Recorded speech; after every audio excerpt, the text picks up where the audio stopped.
శ్రీ గురు చరిత్ర అధ్యాయం 16 శ్రీ గణేశాయ నమః శ్రీ సరస్వత్యై నమః శ్రీ గురుభ్యో నమః. నామధారకుడు సిద్ధయోగికి నమస్కరించి, మహాత్మా, అప్పుడు శ్రీగురుని అనుజ్ఞను అనుసరించి తీర్థయాత్రలకు వెళ్ళిన శిష్యులెవరు? అటుపై ఏమి జరిగింది అని అడిగాడు. సిద్ధయోగి ఇలా చెప్పారు. నామధారక, నీవు గురు భక్తులలో ఉత్తముడివి. ఇంతకాలం నన్ను గురుకథ చెప్పమని ఎవ్వరూ కోరనందువలన నా మనస్సు నివురుగప్పినట్లయింది. నీవిప్పుడు ఆయన గురించి ఇంతగా ఆసక్తితో అడుగుతూ ఉంటే నీకు చెబుతూ ఉండటం వలన ఆయన కథలు గుర్తు తెచ్చుకున్న కొద్దీ నా మనసు మేల్కొన్నట్లవుతున్నది. ఆనంద పారవస్యం కలుగుతున్నది. నీవు కూడా నాకెంతో ఉపకారం చేశావు. నీవు వయసులో చిన్నవాడివైనా శ్రీగురుని అనుగ్రహం వలన లోక శ్రేష్ఠుడవుతావు. నీ వంశమంతా పుత్ర పౌత్ర ధన ధాన్యాలతోనూ సుఖశాంతులతోనూ విరసిల్లుగాక. శ్రీ గురుని చరిత్ర చెబుతాను. అది మానవులకు కోరదగినవన్నీ ప్రసాదించటంలో కామధేనువు వంటిదని ప్రమాణం చేసి చెబుతున్నాను. శ్రద్ధగా విను. శ్రీగురుడు ఆజ్ఞను అనుసరించి శిష్యులందరూ తీర్థయాత్రలకు వెళ్ళారు. నేను మాత్రం వారిని సేవిస్తూ వారి చెంతనే ఉండిపోయాను. అప్పటి నుండి 1 సంవత్సరం పాటు శ్రీగురుడు వైద్యనాథంలోనే గుప్తంగా ఉండిపోయారు.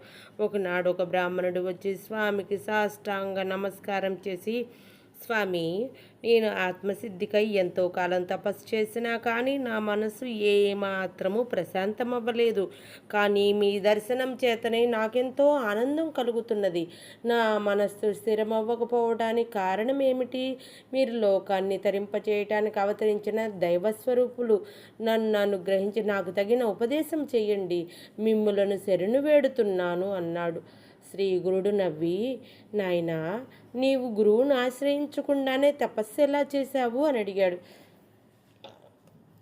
అతడు కన్నీరు కారుస్తూ, స్వామి, మొదట నేను ఒక గురువును ఆశ్రయించి చాలా కాలం సేవించాను. కానీ ఆయన నా చేత అన్ని సేవలు చేయించుకుంటూ నన్ను ఎప్పుడూ తిడుతూ ఉండేవారు. కానీ నాకేమీ నేర్పలేదు. ఎప్పటికప్పుడు నీకు ఇంకా బుద్ధి స్థిరం కాలేదు అని చెప్పి నాకు వేదం కానీ శాస్త్రం కానీ భాష్యం కానీ చెప్పలేదు. అందువలన ఒకసారి నేను ఆయన చెప్పిన సేవ చేయలేదు. అప్పుడు ఆయన నాపై ఎంతో కోపించి తీవ్రంగా నిందించాడు. వెంటనే నేను ఆయన్ని విడిచి వచ్చేశాను అని చెప్పాడు. శ్రీగుడు ముక్కు మీద వేలు వేసుకొని, అయ్యో బ్రాహ్మణుడా, ఎంత పని చేశావు? నీవు చేసిన పని ఆత్మహత్య అంతటి మహాపాపం. నిజానికి నీవే నీలోని దుర్గుణాలను తెలుసుకోలేక గురువుని నిందిస్తున్నావు. నీకు ఇంకా మనస్సు నిశ్చలమెలా అవుతుంది? దొరికిన కామధేను వంటి గురువుని విడిచి నీవెక్కడికి పరిగెడితే మాత్రం నీకు జ్ఞానం ఎలా లభిస్తుంది? గురుద్రోహికి ఇహంలోనూ పరంలోనూ సుఖముండదు. అతడికి జ్ఞానం ఎప్పటికీ కలగదు. అజ్ఞానాంధకారంలో చిక్కుపడవలసిందే. గురువుని ఎలా సేవించాలో తెలిసిన వాడికే వేదాంగాలు తెలిసి సర్వజ్ఞుడవుతాడు. అష్టసిద్ధులు అతనికి అధీనమవుతాయి. నీ వంటి గురు ద్రోహి మొహం చూడటం కూడా అపశకునమవుతుంది. దేవాలయంలో మల విసర్జన చేసి అందుకు తిట్టిన వాడిని తప్పు పట్టినట్లున్నది నీ పని అన్నారు. అప్పుడు ఆ విప్రుడు భయపడి దుఃఖంతో, స్వామి పాదాలపై పడి, పరమగురు జ్ఞానసాగర, బుద్ధిహీనుడనై తెలియక గురుద్రోహం చేశాను. గురువుని ఎలా తెలుసుకోవాలో సేవించాలో తెలిపి నన్ను ఉద్ధరించండి అని దీనాతి దీనంగా ప్రాధేయపడ్డాడు. శ్రీగుడు అతని దైన్యాన్ని కరిగిపోయి అపార కరుణతో ఇలా చెప్పారు. నాయన, గురువే తల్లి తండ్రి, ఆయనయే బ్రహ్మ విష్ణు మహేశ్వర్ల ప్రత్యక్ష రూపం. నిజమైన మేలు చేయగలవారు ఆయన ఒక్కరే. ఇందుకు సందేహం లేదు. ఏకాగ్రమైన శ్రద్ధ భక్తులతో పట్టుదలతో గురువుని సేవించాలి. అది తెలిపేటందుకు నీకు ఒక పురాణోపాఖ్యానం చెబుతాను విను. ద్వాపర యుగంలో దైముడని మహర్షి ఉండేవాడు. ఆయన దగ్గర అరుణ్ణి, వైదుడు, ఉపమన్యువు అను 3 శిష్యులు వేదం అభ్యసిస్తూ ఆయనను శ్రద్ధతో సేవిస్తూ ఉండేవారు. అహంకారము మొదలైన దోషాలు తొలగి మనస్సుకు శుద్ధి కలగటానికి వెనుకటి గురువులు శిష్యుల చేత సేవలు చేయిస్తూ ఉండేవారు. అతని సేవను బట్టి అతని గురుభక్తిని, మనశుద్ధిని నిరూపించి అనుగ్రహించేవారు. ఒకనాడు దౌమ్యుడు అరుణుని పిలిచి, నీవు మన పొలానికి వెళ్ళి చెరువు నుండి దానికి నీరు పెట్టు, లేకపోతే వరి పైరు ఎండిపోతుంది అని చెప్పారు. అరుణి వెంటనే వెళ్ళి చెరువు నుండి కాలువ ద్వారా నీరు పెట్టాడు. కానీ కాలువకు ఒక చోట గండిపడి నీళ్ళన్నీ పల్లానికి పోతున్నాయి. మట్టి రాళ్ళు ఎంత వేసినా కట్ట నిలవడం లేదు. అప్పుడు అతడు ప్రాణం పోయినా సరే గురువు చెప్పినది చేసి తీరాలన్న నిశ్చయంతో ఆ గండికి తాను అడ్డుపడుకొని గురువుని ధ్యానిస్తున్నాడు. అప్పుడు ఆ నీరు అతని మీదుగా పొలానికి ప్రవహించింది. చీకటి పడినా కూడా అరుణి ఆశ్రమానికి రాకపోయేసరికి దౌమ్యుడు వచ్చి పొలం నిండుగా నీరుండటం గమనించాడు. కానీ శిష్యుడే కనిపించలేదు. అతడు ఏ పులిబారినైనా పడ్డాడేమోనని అనుమానించి ఆయన శిష్యుల కోసం బిగ్గరగా పిలిచారు. అరుణి సమాధానమియ్యలేక కొంచెంగా శబ్దం చేశారు. దానిని బట్టి దౌమ్యుల వారు వచ్చి శిష్యుణ్ణి లేవనెత్తి కౌగిలించుకొని సంపూర్ణంగా అనుగ్రహించారు. వెంటనే అతడు సర్వశాస్త్ర పారంగతుడైనాడు. అప్పుడు దౌమ్య మహర్షి, నాయనా, నీవింటికి వెళ్ళి తగిన కన్యని వివాహమాడి స్వధర్మం ఆచరించు, కృతార్థుడవుతావు అని ఆదేశించారు. అరుణి గురువునకు నమస్కరించి ఇంటికి వెళ్ళి లోక పూజ్యుడయ్యాడు. ఒకరోజు దౌమ్యుడు తన రెండవ శిష్యుణ్ణి పిలిచి, నాయనా, పైరు పంటకొచ్చింది. నీవు రోజు కావలి కాచి పైరు కోసి ధాన్యం ఇంటికి చేర్చు అని చెప్పారు. బైదుడు తనకు గురుసేవ లభించినందుకు సంతోషించి పైరునెంతో జాగ్రత్తగా సంరక్షించి పంట పక్వానికి వచ్చాక కోయించాడు. తర్వాత ధాన్యం రాశిగా బోయించి ఆ సంగతి గురువుకు చెప్పాడు. ఆయన అతనికి ఒక బండి, ఒక దున్నపోతును ఇచ్చి ధాన్యం ఇంటికి చేర్చమని చెప్పాడు. అతడు ఆ బండి కాడికి ఒక ప్రక్కన దున్నపోతును కట్టి మరొక దున్నపోతు లేనందున రెండవ వైపు కాడిని తన భుజాన వేసుకొని ధాన్యం ఇంటికి తీసుకొస్తున్నాడు. దారిలో ఒక చోట బురదలో ఆ దున్నపోతు కూరుకుపోయింది. అప్పుడు బైదుడు దున్నపోతుని విడిపించి తాను ఒక్కడే బండిని బురదలో నుంచి లాగడానికి ప్రయత్నించాడు. ఆ శ్రమ కోరువలేక స్పృహ తప్పి పడిపోయాడు. కొంతసేపటికి దౌమ్యుడు అక్కడికి వచ్చి చూచి అతని గురుసేవా దీక్షకు మెచ్చి అతని మెడ నుండి కాడిని తొలగించి అతనిని లేవదీసి కౌగిలించుకొని అనుగ్రహించారు. వెంటనే వేద శాస్త్ర విజ్ఞానమంతా అతనిలో మేల్కొన్నది. గురువు అతనికి సెలవిచ్చి ఇంటికి పంపారు. కొద్ది కాలంలోనే అతడు కూడా అరుణి వలె లోక ప్రసిద్ధుడయ్యాడు. ఇంకా ఉపమన్యువు మాత్రమే ఆ మహర్షిని సేవిస్తూ ఉండేవారు. అతడు అతిగా బోధనం చేసేవాడు. ఆ మాంద్యం వలన విద్యాభ్యాసంలో అతని మనసు నిలిచేది కాదు. దౌమ్యుడు ఆలోచించి ఒకరోజు అతన్ని పిలిచి, నాయనా, నీవు గోవులను అడవికి తీసుకొని పోయి మేలుకొని వస్తూ ఉండు అని చెప్పారు. ఉపమన్యువు గోవులను అడవికి తీసుకువెళ్ళాడు. కొంతసేపటికి అతడికి ఆకలి వేయసాగింది. వెంటనే అతడు ఆవులను ఇంటికి తోలుకొచ్చాడు. దౌమ్యుడు అది చూచి, నీవు ప్రతిరోజు సూర్యాస్తమయం వరకు గోవులను మేపాలి అన్నారు. మరునాటి నుండి ఆవులు మేస్తుండగా బాగా ఆకలైనప్పుడు అతడు స్నానం చేసి సంధ్య వార్చుకుని దగ్గరలోనున్న బ్రాహ్మణుల ఇళ్లలో భిక్ష తెచ్చుకొని భోజనం చేయసాగాడు.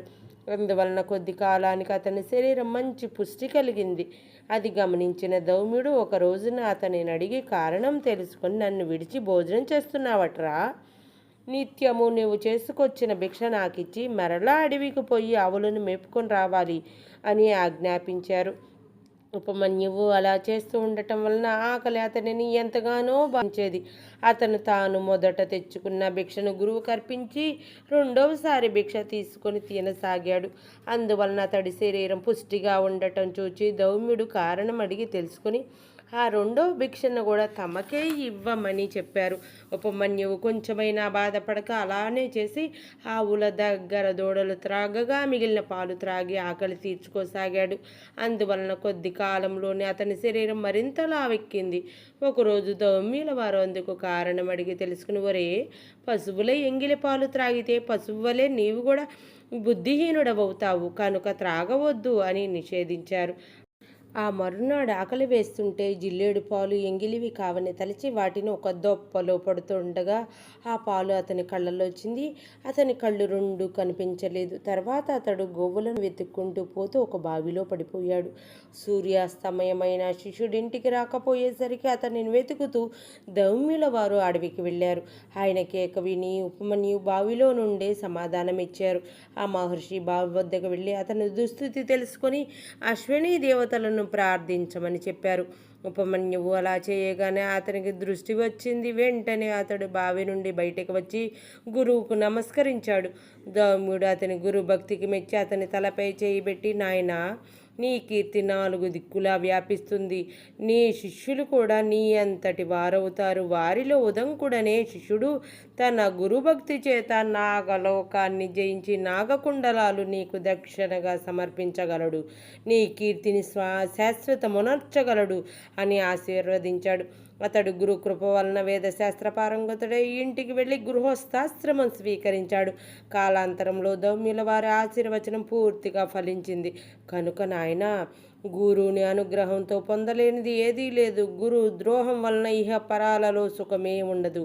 సరికదా, నీవెంత తిరిగినా వ్యర్థమే. కనుక నీవు వెంటనే వెళ్ళి నీ పూర్వ గురువుని ఆశ్రయించి ఆయనను ప్రసన్నం చేసుకో. ఆయన ప్రసన్నుడైతే నీకు వెంటనే మనసు స్థిరమవుతుంది. శ్రీ గురుని మాటలు విన్న బ్రాహ్మణుడు, స్వామి, నేను అజ్ఞానం వలన గురుద్రోహం చేసిన మాట నిజమే. నేను చేసిన అపరాధాలు కూడా ఎన్నో.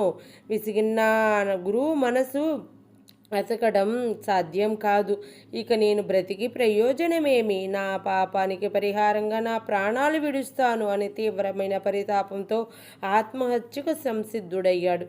అప్పుడు శ్రీ గురుని మనసు కరిగి, నాయనా, తీవ్రమైన పరితాపం వలన నీ దోషం నశించి వైరాగ్యం కలిగింది. ఇప్పుడు నీ గురువును మనసారా స్మరించు అని చెప్పి అతన్ని ఆశీర్వదించాడు. వెంటనే అతని కంఠం గద్గదమై శరీరమంతా రోమాంచితమైంది. కన్నులు ఆనంద బాష్పాలతో నిండాయి.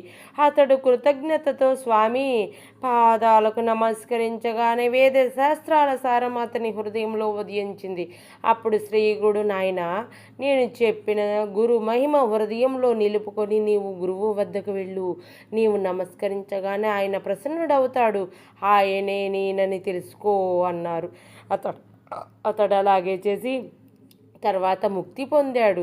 ఇలా 1 సంవత్సర కాలం వైద్యనాథంలో నివసించి తర్వాత శ్రీ నృసింహ సరస్వతి దేశ సంచారం చేస్తూ కృష్ణా తీరంలో ఉన్న బిల్లవటి గ్రామంలోని భువనేశ్వరి దేవి సన్నిధి చేరి అచ్చట కృష్ణా వేణి సంగమంలో పడమట తీరాన ఉన్న ఉదంబర వృక్షం కింద కొంతకాలం గుప్తంగా నివసించారు. శ్రీ దత్తాయ గురవే నమః. శ్రీ శ్రీపాద శ్రీ వల్లభాయ నమః. శ్రీ నృసింహ సరస్వత్యై నమః. 16వ అధ్యాయం సంపూర్ణం.